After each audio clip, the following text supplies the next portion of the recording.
Let's take a look at Walker's speech that technological advancements have not made libraries unnecessary, and this is the more refined version. So once again, flow it and evaluate it. I love technology and technological growth.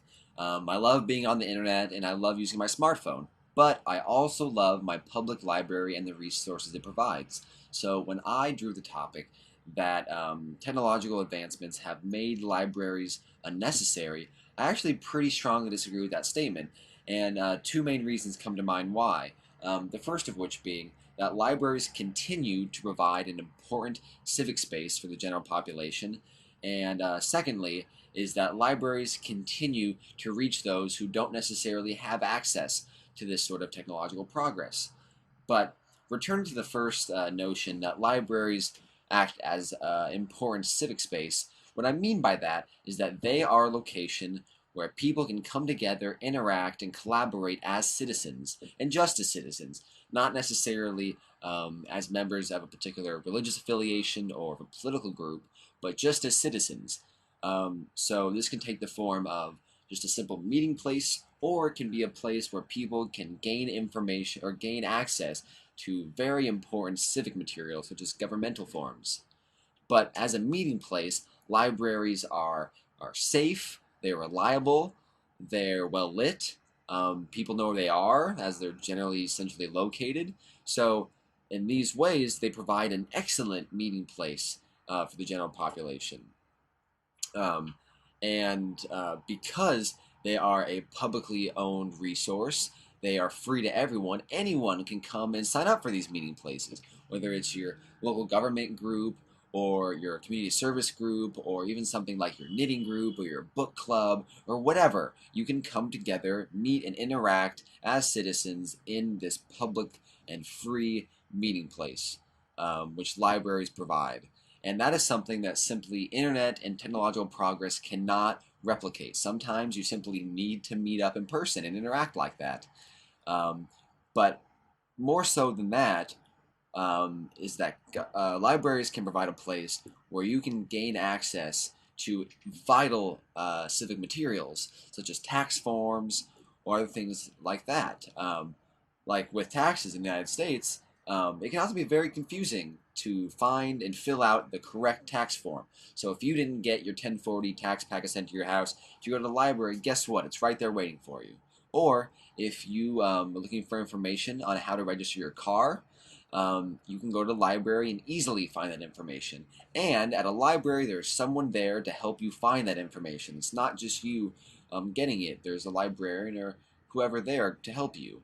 Whereas at home, you might spend a very long time trying to find the correct information or paperwork. You might not know where to look for it, or you might find the wrong thing and fill that one instead. So, in this way, libraries provide an excellent way to both meet as citizens in this public place and to find this vital public information that we all need.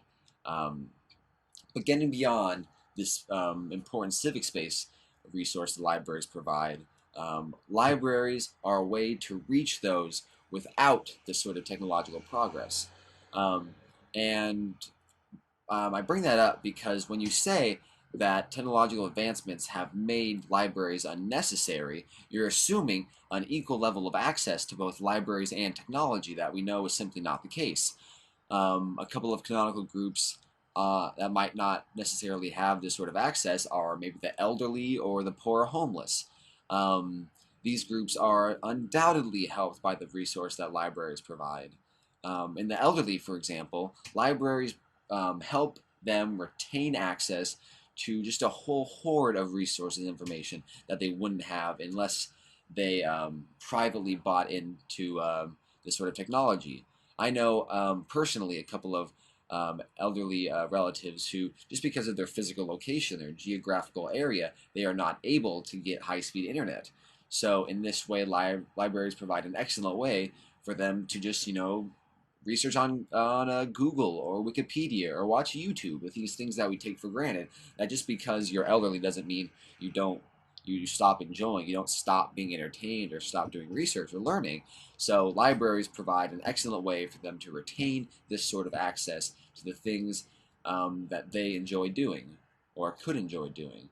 Um, in the same way, libraries provide a way for the poor to help retain their access.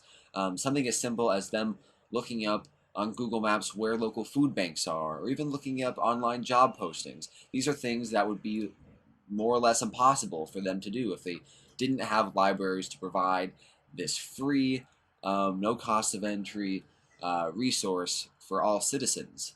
So this is something that, by definition, the internet or technological progress can't duplicate or completely uh, take away from libraries because not everyone has this sort of technological progress. So in the end, no one's really saying that technological progress is bad or that libraries are the end all be all public resource, but there are certain things that libraries need to provide, and there are certain things that the internet and technological progress cannot take away from these libraries.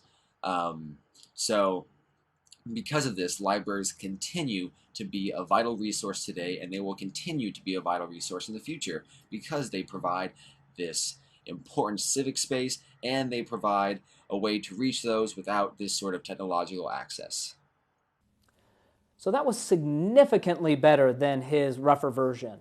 That's a result of a lot of different choices, and a lot of different things are going on to make this such a distinct counterpart to that rougher version of the speech. So let's go ahead and move through this top to bottom.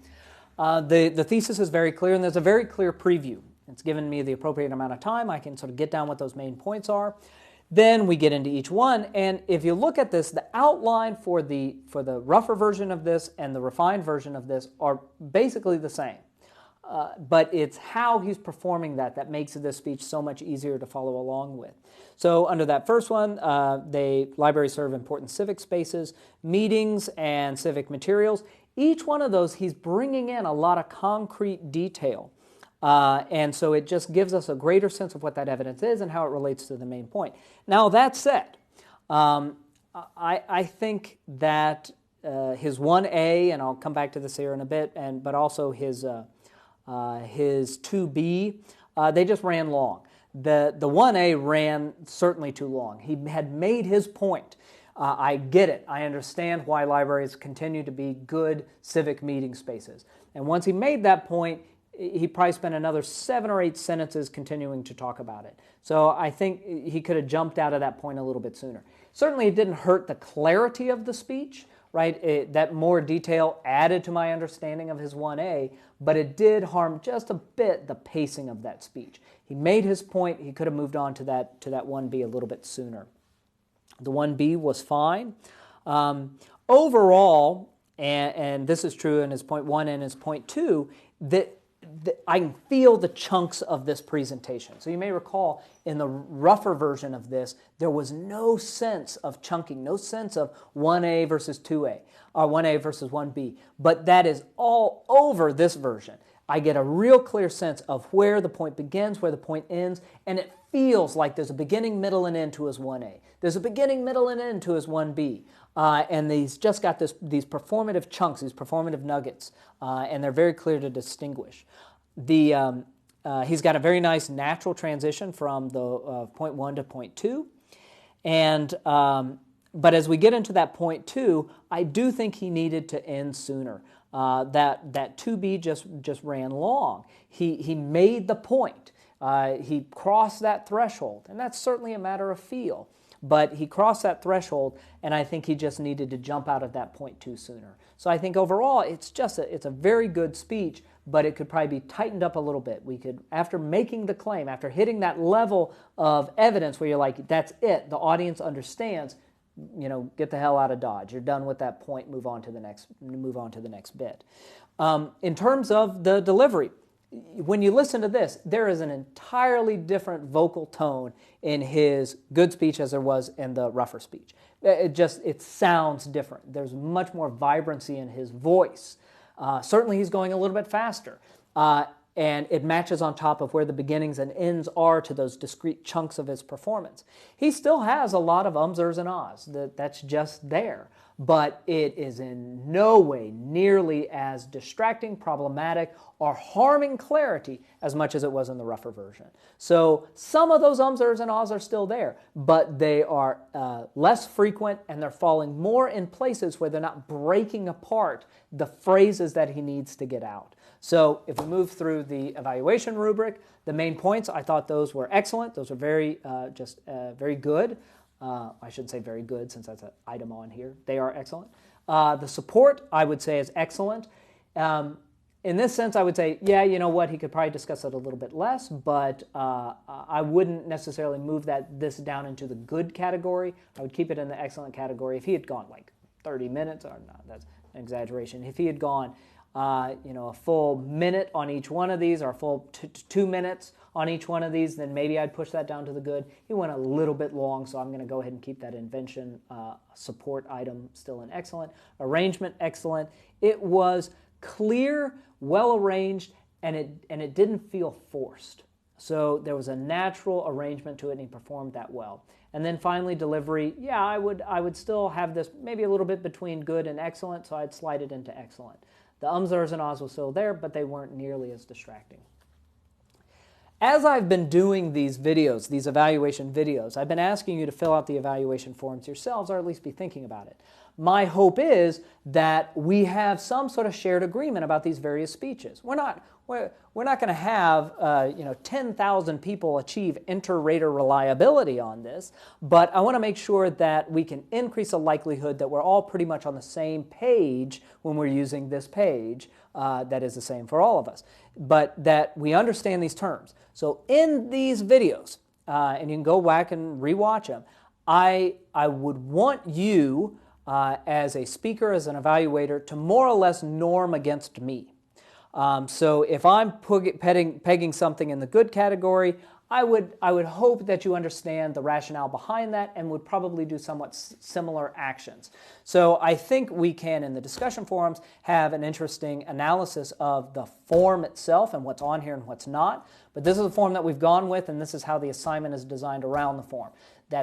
Given that, we want to make sure that we're all pretty much circling the same category when it comes time to evaluate speakers. Because this is about, using this evaluation form is about clear teaching, but it's really about getting better at analysis, because it's going to help you with being a speaker, but getting better at analysis because that's got to be the way that peer review functions in a class this size. I want that peer review to be valuable for you and meaningful for you. And the way we're going to get at that is to make sure that people are looking for the same stuff. If someone rolls in and all they want to analyze is delivery, well, that's not what the impromptu speech is about. Delivery is important, but it's only one component of the larger piece here, of the larger puzzle here. Maybe it's a very large piece, I don't know. But that's why we've been doing these, so I hope you take it with that spirit and continue to look and use this evaluation rubric. Thank you.